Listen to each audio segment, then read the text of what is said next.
Hello दोस्तों, आज हम पढ़ेंगे प्यार में धोखा। कुंती किचन रूम से बाहर निकलकर बोली, अजी सुनते हो, हमारे पड़ोस के मिश्रा जी है ना, उसकी बड़ी बेटी गीता किसी लड़के के साथ भाग गई है। प्रेम प्रकाश यह सुनकर चौंक से गए और बोले, क्या? हाँ, मुझे मीरा ने बताया। यह कहकर वह अंदर चली गई।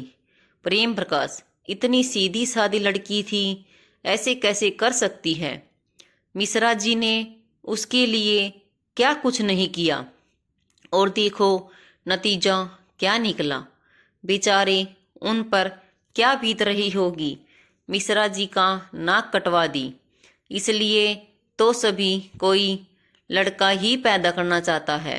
लड़कियां पालने में हमेशा डर सताने लगता है, कहीं बेटी के साथ गलत तो नहीं हुआ, या बेटी गंदा काम करके पिता का नाम खराब कर दे।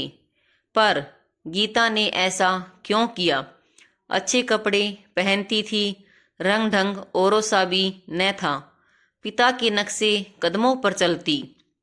अब तक गीता को मैं किसी लड़के के साथ घूमते हुए नहीं देखा। मुझे तो विश्वास ही नहीं हो रहा है।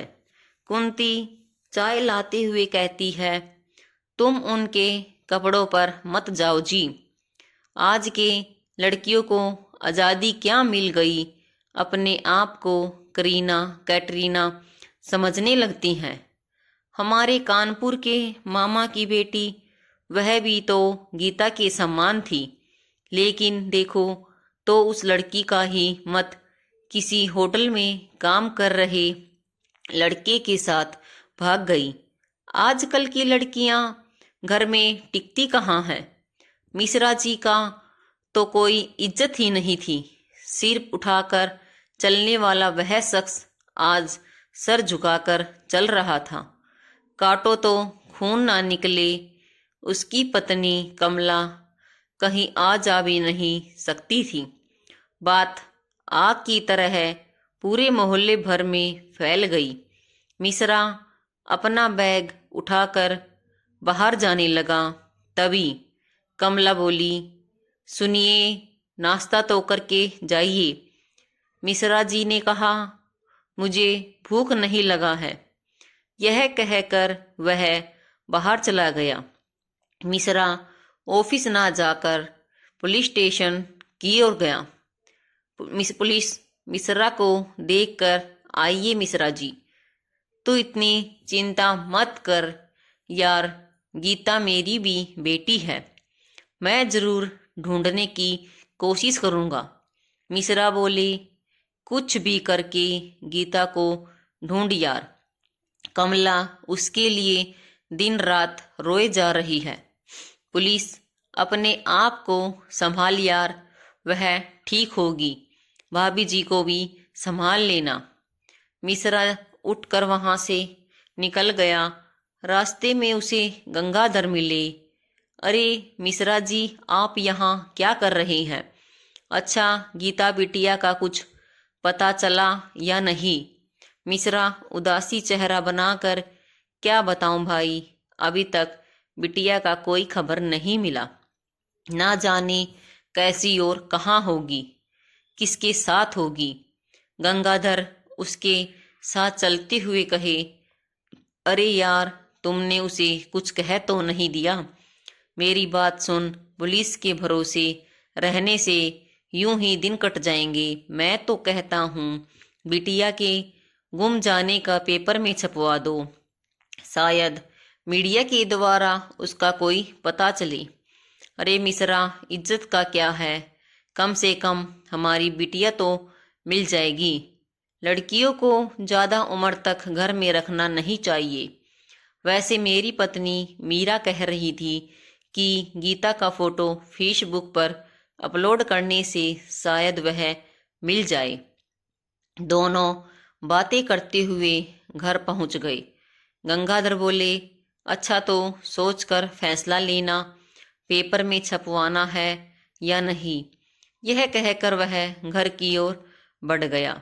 मिश्रा घर पहुंच गया। कमला बाहर निकलकर बोली, कुछ पता चला क्या गीता के बारे में? वह कहाँ है? मिश्रा जी बोले, पता नहीं चला, रास्ते में गंगाधर जी मिले थे। कमला, हाँ तो बोल क्या रहे थे? मिश्रा जी बोला, वह कह रहा था कि पेपर में छपवा दे, शायद वह मिल जाए। कमला बोली, जो करना है करो जी, बस मेरी बिटिया को वापस कर दो। पता नहीं कहाँ चली गई। एक बार बता भी देती कि मैं किसी लड़के को प्यार करती हूँ। कहीं तुमने उसे कुछ कहा तो नहीं?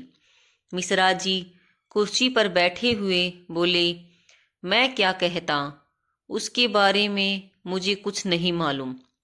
कमला बोली, उसके लिए तुम रिश्ता ढूंढ रहे थे ना, उसका क्या हुआ? मिश्रा जी बोले, आप किसी लफंगे के साथ भाग गई, यह तो रिश्ते का क्या करेंगे? हाँ, मैं नागपुर गया था, शादी में बुलाया गया था। वहाँ चरणदास नाम के एक व्यक्ति से मेरा मुलाकात हुआ था। उन्हें मेरी बेटी पसंद आई थी, लेकिन वह बताने से डर रहे थे। कमला बोली, क्या करते हैं चरणदास? मिश्रा जी बोले, यही बैंक के मैनेजर हैं। अपने बेटे अजय के लिए कमला का हाथ मांग रहे थे बस। कमला बोली, और तुम यहाँ कुछ बहाने बनाकर लखनऊ की बजाय नागपुर चले गए थे, वह भी चरणदास के बेटे से मिलने। यह कहकर वह अंदर चली गई। लगभग 1 महीने गुजर गए। गीता का अब तक कुछ पता नहीं चला। पुलिस भी अब तक दोनों को ढूंढ नहीं पाई। कुंती कुछ दिनों के लिए अपनी बहन के यहाँ लखनऊ चली गई। प्रेम प्रकाश अकेले अपने घर रह गए। कुंती को तो लखनऊ बिल्कुल भी पसंद नहीं था। क्या करती बेचारी, जाना तो पड़ता ही, क्योंकि उसकी छोटी बहन का गोद भराई जो थी। उसे गाड़ियों के शोर से नफरत था। गाड़ी से वह उतर तो गई, उसे अभी तक लेने को कोई नहीं आया था। बैग से फोन निकालकर कॉल करते हुए वह बैठ गई। सभी गाड़ी आई और वह बैठकर चली गई। उसी दिन एक न्यूज में हादसा हुआ कि 2 प्रेमियों ने आत्महत्या की है, पर फोटो में चेहरा साफ नहीं आ रहा था। बताया जा रहा था कि दोनों घर की किराया नहीं दिए थे, इसलिए घर के मालिक उन दोनों को घर से निकाल दिया। कुंती जल्दी ही दुर्घटना स्टाइल में पहुंच गई, लेकिन किसी को पुलिस लाश को देखने की इजाज़त नहीं दिए। वह सोच रही थी कि शायद गीता तो नहीं है। कुंती को 1-2 घंटे के बाद पता चला कि वह गीता नहीं है, कोई दूसरा है। गीता जिसके भरोसे घर से भाग कर आई थी, वह चरित्रहीन निकला। जब वह सुबह उठी तो केशव बिस्तर पर नहीं था। वह उठी और केशव को ढूंढने लगी, और वह कहीं नहीं मिला। वह बहुत डर गई। बाहर जाकर ढूंढने लगी, लेकिन बाहर जाकर ढूंढना उसके लिए हानि था। वह क्या करती बेचारी, अंदर बैठकर चुपचाप रोने लगी। उसके पास अब पैसे भी नहीं थे। सब पैसे तो केशव के पास थे। खाने को भी कुछ नहीं था। केशव उसे छोड़कर जाने कहाँ चले गए। 2 दिनों तक वहाँ रूम में रह गई। तीसरे दिन में जाने लगी तो घर का मालिक वहाँ आ पहुँचा और उसे रोका। उसने कहा, अरे बेटी, तू कहाँ जा रही है? गीता अपने को संभालते हुए बोली, अंकल, केशव अभी तक नहीं लौटा, उसे ढूंढने मैं बाहर जा रही थी। घर का मालिक शायद 45 साल का था। वह अंदर आया, दरवाजे पर कुंडी लगाई। गीता तुरंत बोली, अरे अंकल, आप क्या कर रहे हैं? मुझे बाहर जाने दीजिए प्लीज। घर का मालिक बोला, अरे ऐसे कैसे जाने दूं? वही जो तेरा बॉयफ्रेंड है ना, उसी ने ही तो तुम्हें 10,000 में मेरे साथ सौदा किया है। और तू अभी कह रही है जाने दो, तेरे ऊपर मैंने 10,000 रुपये खर्च किए हैं, अब तुम मेरी हो, मेरी डार्लिंग, तुम्हें मैं बहुत खुश रखूंगा। गीता उससे दूर हटकर बोली, नहीं, ऐसा नहीं हो सकता। केशव मेरे साथ ऐसा नहीं कर सकता। वह मुझे अकेला छोड़कर नहीं जा सकता। तुम मुझे झूठ बोल रहे हो, प्लीज मुझे जाने दो। घर का मालिक नहीं माना। वह गीता के पास जाकर जबरन उसको छूने लगा। गीता जोर से चिल्लाई। घर का मालिक बोला, अरे मेरी जान, जितना भी चिल्लाना है चिल्ला, तुझे अभी कोई बचाने नहीं आएगा। तेरा बॉयफ्रेंड तो कभी नहीं आएगा। ऐसे ही लोगों को तो मैं अपना रूम देता हूँ। तो तुम क्या समझती हो कि तुम्हारी दशा देखकर मैंने तुम यह रूम दिया?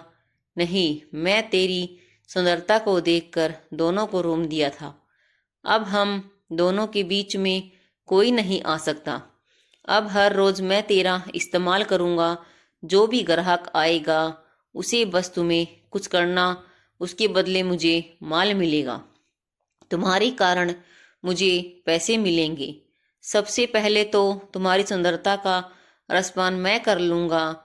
यार, उसे बिस्तर पर धकेल दिया। गीता को कुछ समझ में नहीं आया।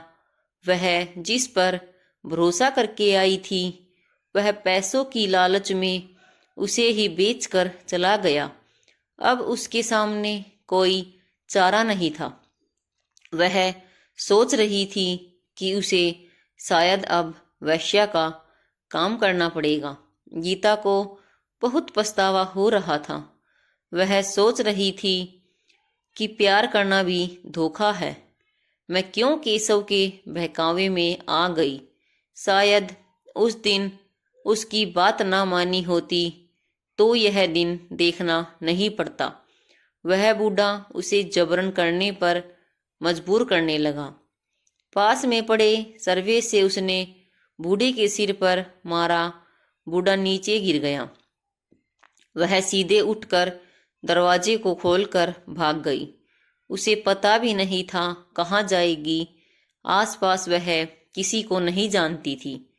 वापस डर गई, जाए तो कहाँ जाए। लेकिन विपांव बढ़ते ही जा रहे थे। किसी पर भरोसा करना उसे अब ऐसा लगने लगा। वह बस स्टैंड के पास जाकर बैठ गई। लगभग सुबह के 9 बज चुके थे। उसे जोर की भूख लगी थी, पर उसके हाथ में एक भी पैसा नहीं था। वह भीख मांग नहीं सकती थी, बस सर झुकाए बैठी थी। कुंती वापस जाने के लिए उठ बैठी। बस स्टेशन के पास पहुंच गई। उसका बस भी लेट था, इसलिए वहां गीता के पास वाले कुर्सी पर बैठ गई। मोबाइल निकालकर मोबाइल से टाइम पास करने लगी, पर उसे ज़्यादा बोरिंग लगने लगा। मोबाइल को वापस रख दी। अचानक वहाँ लड़की की वर्दी और बोली, बेटी, मैं बहुत देर से तुम्हें यह बैठे हुए देख रही हूँ। क्या बस मिस हो गया? गीता जैसे ही सर उठाई, कुंती की ओर देखा। देखकर वहाँ कुछ ना समझते हुए कुंती के गले लग गई और रोने लगी। कुंती के तो होश उड़ गए। वह बोली, अरे गीता, तुम्हारे माता पिता तुम्हें ढूंढने की पूरी कोशिश की और तुम यहाँ हो, क्या गया तुम्हें? यह कहकर वह उसे संभालने लगी। यह तो रोते हुए बोली, आंटी, जिस लड़के के साथ मैं आई थी उसने मुझे धोखा दिया और उसने मुझे एक दलाल के यहाँ 10,000 रुपये में बेच दिया। और एक एक करके पूरी घटना कुंती को सुना दी। कुंती उसे एक होटल में ले जाकर खाना खिलाई। तभी बस आ गई। दोनों बस में बैठ गई। कुंती मिश्रा के पास कॉल की और बोली, गीता मिल गई। मिश्रा यह सुनकर कमला को जोर से आवाज़ दिया, सुनती हो? कुंती कह रही है गीता मिल गई है। वह उसके साथ घर आ रही है। लगभग 1 घंटे के बाद बस शहर पहुंच गया। दोनों बस से उतर गए। ऑटो में बैठकर घर की ओर आने लगे। कुंती ने गीता से कहा, बेटी, तुम्हें जिस माँ बाप ने पाला और बढ़ाया, सोचो तुम्हारे भाग जाने की खबर सुनकर क्या हाल हुआ होगा। उन्होंने तुझे ना जाने कहाँ कहाँ नहीं ढूंढा। व्हाट्सएप, फेसबुक, ट्विटर, न्यूज़पेपर सभी जगह पोस्ट किए पर तू नहीं मिली। आसपास वाले तुम्हारे माता पिता के विषय में बुरी बुरी बातें करने लगे। अगर मिश्रा की जगह कोई और होता शायद अब तक खुदकुशी कर लिया होता, लेकिन मिश्रा ऐसा नहीं किया। क्यों? जानते हो, उन्हें तुम पर पूरा विश्वास है, लेकिन तुमने उनका विश्वास तोड़ दिया। वह कितने नाराज हैं। दोनों घर पहुंच गए। जैसे ही दोनों ऑटो से उतरे, आसपास के सभी लोग बोलने लगे, क्या यह गीता किसके साथ भाग गई थी? वह लड़का कौन था? यह लड़की पिता का मुंह काला कर दी। कुंती उसे लेकर उसके घर में ले गई। पिता उसे देखकर गुस्से से पीले हो गए। जैसे ही हाथ उठाकर मारने लगे, कुंती उसे रोककर, अब लड़की की गलती थोड़ी है, इसको क्या मालूम था कि लड़का धोखा देकर भाग जाएगा। शुक्र मनाओ कि यार अब वैश्या ना बन गई, किस्मत ने उसे बचा लिया। अब मार कर क्या करोगी? तभी प्रेम प्रकाश वहां पहुंचे। गीता को देखकर और पूरा हाल सुनकर बोले, अरे मिश्रा, हिम्मत वाली है तुम्हारी बेटी। इसकी जगह कोई दूसरी होती तो शायद वैश्या का शिकार हो जाती। यह तुम्हारी बेटी नहीं, हम सब की बेटी है। हम सब मोहल्ले से वासियों की बेटी है। अरे धोखा तो हर किसी के साथ होता है, पर वह थोड़ी जानती है कि मेरे साथ क्या होगा। गीता के साथ भी ऐसा ही हुआ है। इसमें गीता का क्या दोष? वहां खड़े सभी ने हाँ में हाँ मिलाया। मिश्रा अपनी बेटी को गले से लगा लिया। उसकी माँ के आंखों से आंसू निकल आए। अगर आपको कहानी अच्छी लगी हो तो वीडियो को लाइक, शेयर, सब्सक्राइब जरूर करें और कमेंट में ज़रूर बताएं आपको कहानी कैसी लगी। और अपनी बेटी का ध्यान रखें और उसे इतना लायक बनाएं कि वो आपको हर बात बताए। वीडियो देखने के लिए आप सभी का दिल से धन्यवाद।